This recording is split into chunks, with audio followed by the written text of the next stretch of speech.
Sports show, of course, the SANFL finals, mate. They are humming. We've had the McGarry during the week. Lots to talk about. So if you're going to talk about it, let's go to an absolute legend of the SANFL. Timmy Ginever joins us in the studio. Great man, how are you? Excellent, thank you, gentlemen, and thank you very much for that introduction. Warmly received. Warmly received, mate. And I appreciate that too, mate. So, hey, let's talk about the McGarry medal first. Of course, Monday night, we see Harry Grant get up from Central, 22 years old. Did this surprise you? Fantastic back half of the year. Yep. Just incredibly consistent. He's worked really hard. He was in the GWS Academy, came over here for an opportunity in a really good league. And I was talking to one of his mates last night as the count was going on, and he just said, we went away to Waikerie for a bit of a trip, bit of a holiday type thing, and he said he was off doing training and running and all the rest of it in the pre-season. He said, so dedicated to the cause. So you just know, everybody who sees a successful person thinks, oh, well, they're lucky or whatever. It's the hard work in the background that pays off. And this guy, he just runs all day. So in the end, he polled best on ground the last 5 rounds to take the medal. It was an incredible run. I think Luke Marchioro, I reckon Luke Marchioro a couple of weeks ago, we had him in talking SANFL, said he thought that this bloke could be a bit of a smoke. He thought, his back half, as you said, had been pretty impressive. And he's an impressive man. I saw him interviewed, I reckon about 2 or 3 weeks ago, and you could tell exactly what you just said, that this guy was totally committed and whatever to his footy. Yeah. That's it, full stop. So good on him. Well done. Second Bulldog to win, seventh Bulldog to win the McGarry. Paul Thomas, of course, who coaches him, won one. How do you reckon the band is going to go next year at pre-season? I don't want to do that on McGarry medalist. I've won one, so you'll be doing it. It'd be good fun, wouldn't it? Yeah, he's got no comeback. He's got no comeback on the coach. Mate. Exactly, yeah. I already got one, so don't worry about it. You know, Timmy, I was saying to Phil off air there a little while ago that the SANFL is a funny comp. The games the last week, or the week before, the 2 games were separated by 7 points, margins. 7-point margins. This weekend, the 2 games were both the same again. 32-point margins. That's amazing, isn't it? Well, something like that to happen. It's incredible. I think it's something to do with the supermoon that was Hello. It's the only thing I can think of, Baz. Thank the Lord we've only got the 1 game this week. Right, let's investigate that with the aliens. So let's talk about it, mate. Sturt 13-11-89, Central's 8-9-57.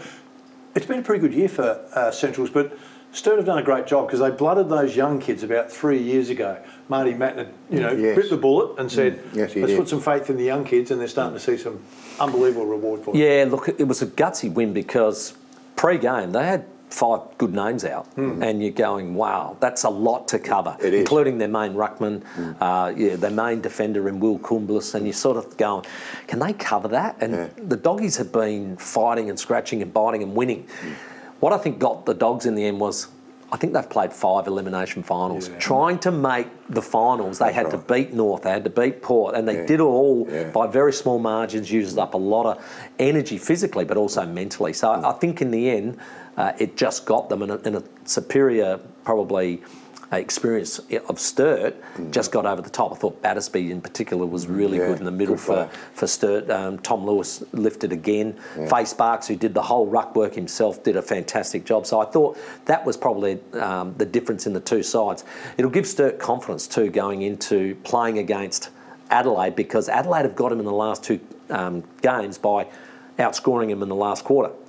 6-1 and 5-1 in the final in the last quarter. So I reckon them having a 5-goal quarter will get them up and about and give them the confidence in this prelim. The Bays were impressive. There's been a lot of talk on social media about Port Adelaide and Adelaide being in the comp, or what it's like, no AFL and the SANFL rubbish that they go on with. But they left players, or players chose not to play.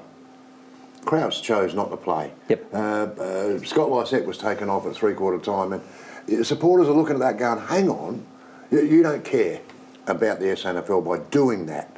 And Adelaide, when I watched a bit of the game on the weekend, I noticed how short Adelaide were, how weak Adelaide were compared to how they've been. So while I think it was only Krause they had out, did they have a few blokes that they didn't pick?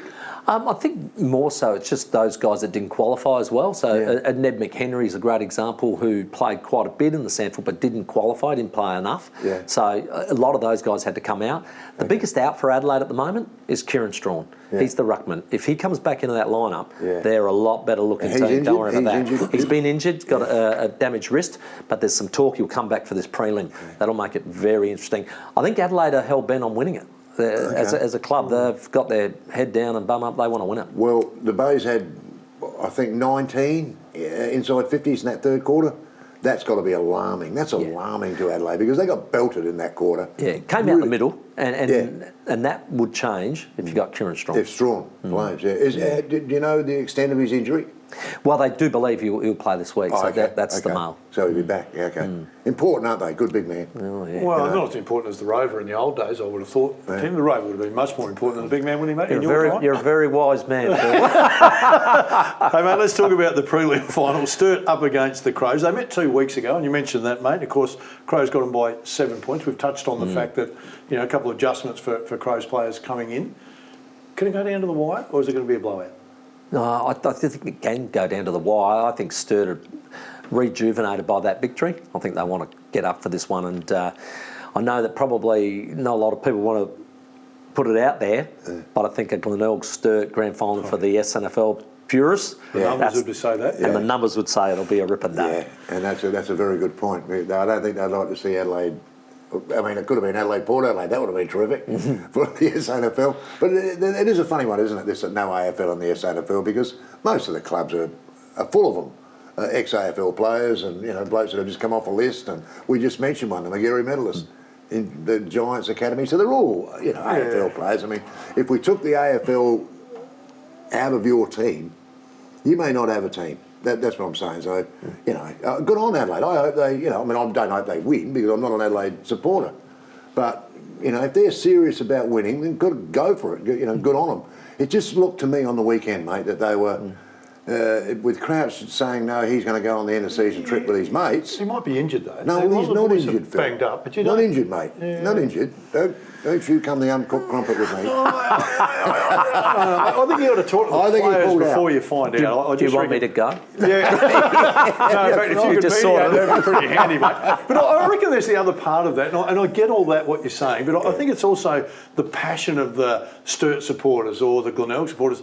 They want to dislike another club. I don't know that it's all built around the fact that they're an AFL club. I think it's, we don't like you because you're another team. I think there's some of that in it, but I reckon there's what do you think? I think it's better that Adelaide have declared that they want to win it, because then I think that if you beat them, it's a more worthy win, isn't it? Yeah. Well, Mate, Hall of Fame. Baz a bit disappointed he hasn't been inducted yet, mate. Can you touch on that for us? A bit disappointing, but look, there was 4 entrants and quite interesting. My old sparring partner, Nicky Chibwidden, I think that was a great appointment. Sonny Morey, what a legend for Centrals, and what a humble man he was. Great to talk to.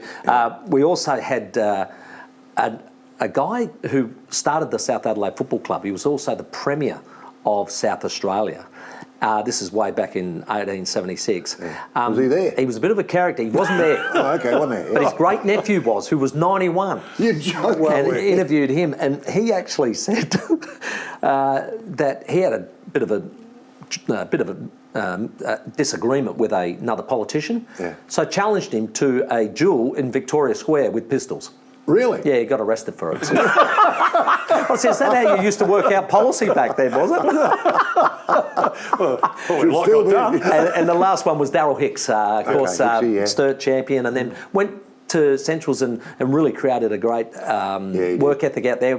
Finished minor premier in '79, unlucky not to go through, but he was he had a playing career, a coaching career, a commentating career, just a great entry as well. So you could say all of those people you just mentioned, well worthy of...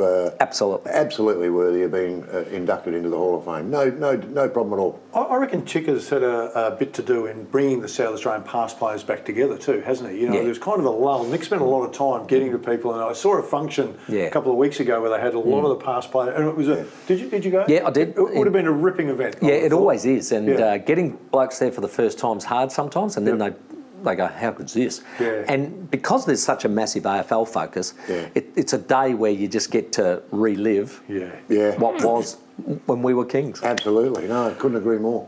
would expect or hope for a Sturt Glenelg crowd. Could they sell out Adelaide Oval if it was? It'd be amazing if they close, could. wouldn't it? I think that you definitely get around the 40 mark. Yeah. Because they're two traditional clubs with a big following. So it'll be a great day. But we'll see what happens. We see, mate. Timmy, always great to catch up with you, mate. Know you're a busy man. 5AA still topping the ratings, of course, as far as sports go, which is amazing. The fact that you've lifted Rowie from nowhere, mate. I think that's outstanding. Always a pleasure to catch up with you, mate. Good on you, Timmy. Timmy Ginever, our special guest. Stay with us.